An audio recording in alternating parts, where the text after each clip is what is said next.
Welcome to a Start to Continue special video presentation.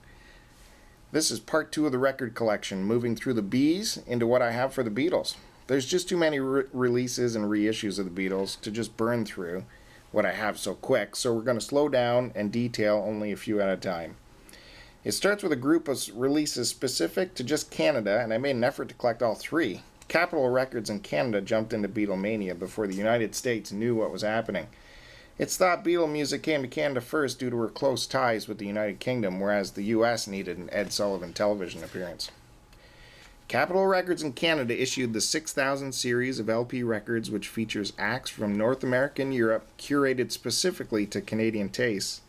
This was between 1960 and 1987, and included artists such as Django Reinhardt, Dave Clark 5, to the Yardbirds. Its first Beatles release was 1963 Beatlemania with the Beatles. This was North America's first Beatles release, preceding Meet the Beatles in the US by 2 months. It's basically the same as their second UK album with the Beatles. Upon researching, it turns out my LP is a reissue. The first giveaway is the feel. It's thinner, it's floppier. It's also missing the 6000 series label on the front, right there, and there's also one missing on the back. Second, it's in stereo. Next, looking at the label, it's known as a purple dome label because of the purple dome. This was used on all stereo releases between 1977 and 1983, but we can narrow it down further upon closer examination of the label. There were 3 generations of the purple dome. First, in 1977, had the Capitol logo in the outer print. Second, had no logo and said manufactured in Canada by Capitol Records. And that was in 1978. It was changed again in 1980, this time adding under license, which this pressing falls into. But just because this is a reissue from 1980 doesn't make it less special. In fact, this reissue is rare that it has 2 separate mixes used for the album. Canadian releases typically use the UK stereo mix sent to them from London, whereas the US tinkered with the recordings in LA and created their own mix. UK stereo mixes were known to be especially wide, spreading out the vocals and instruments on the 2 different channels, while the US mix is much more narrow. You can discover which mix was used by examining the code or the matrix in the dead wax. Side 1 has ST6051 ATCA handwritten, which refers to wide, and side 2 has ST6051 XEX448 RE6 handwritten, and JAMF stamped, which means narrow.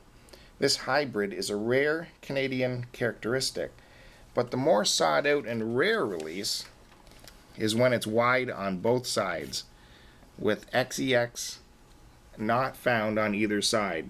You wouldn't believe how great this album sounds, even as wore out as this vinyl appears. The bass is deep and incredible.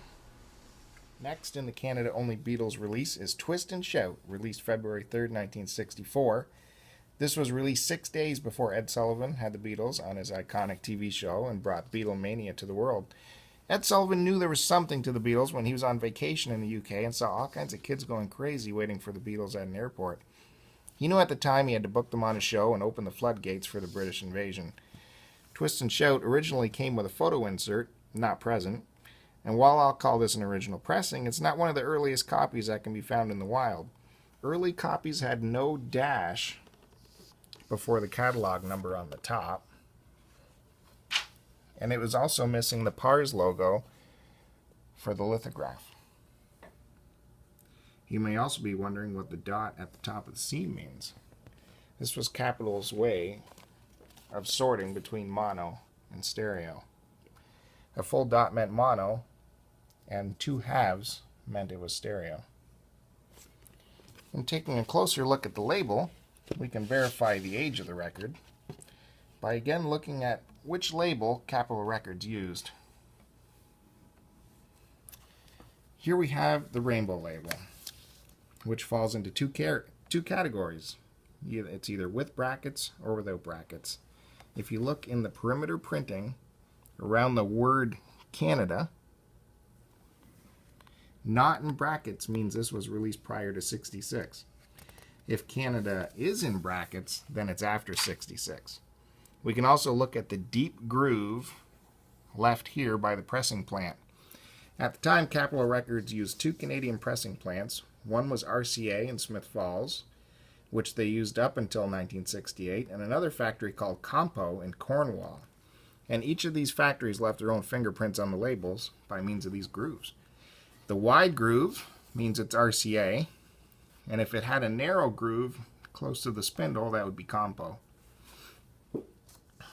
These are some that have, there are some that have the wide outer ring and a little bit of the inner ring, and they're still considered RCA. They're just errors. So looking at the label fingerprints, we can confirm this pressing is prior to 1966 because it is without brackets, and an RCA groove confirms it could not be later in 1968. And checking the dead wax for the matrix also confirms what mix was used. UK matrices like XEX447 are UK tapes. If it was a United States tape, it would have a stamped matrix, and it'd be something like JLS, WBV, 10. So we have a mono UK mix, pre-1966 release of Twist and Shout.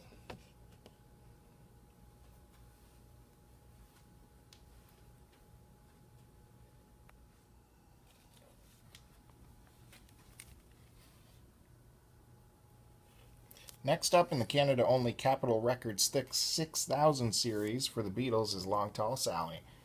Here we have another original pressing in mono, and it was released in April 1964. Now let's take a look at this label. So what we have here is another rainbow label.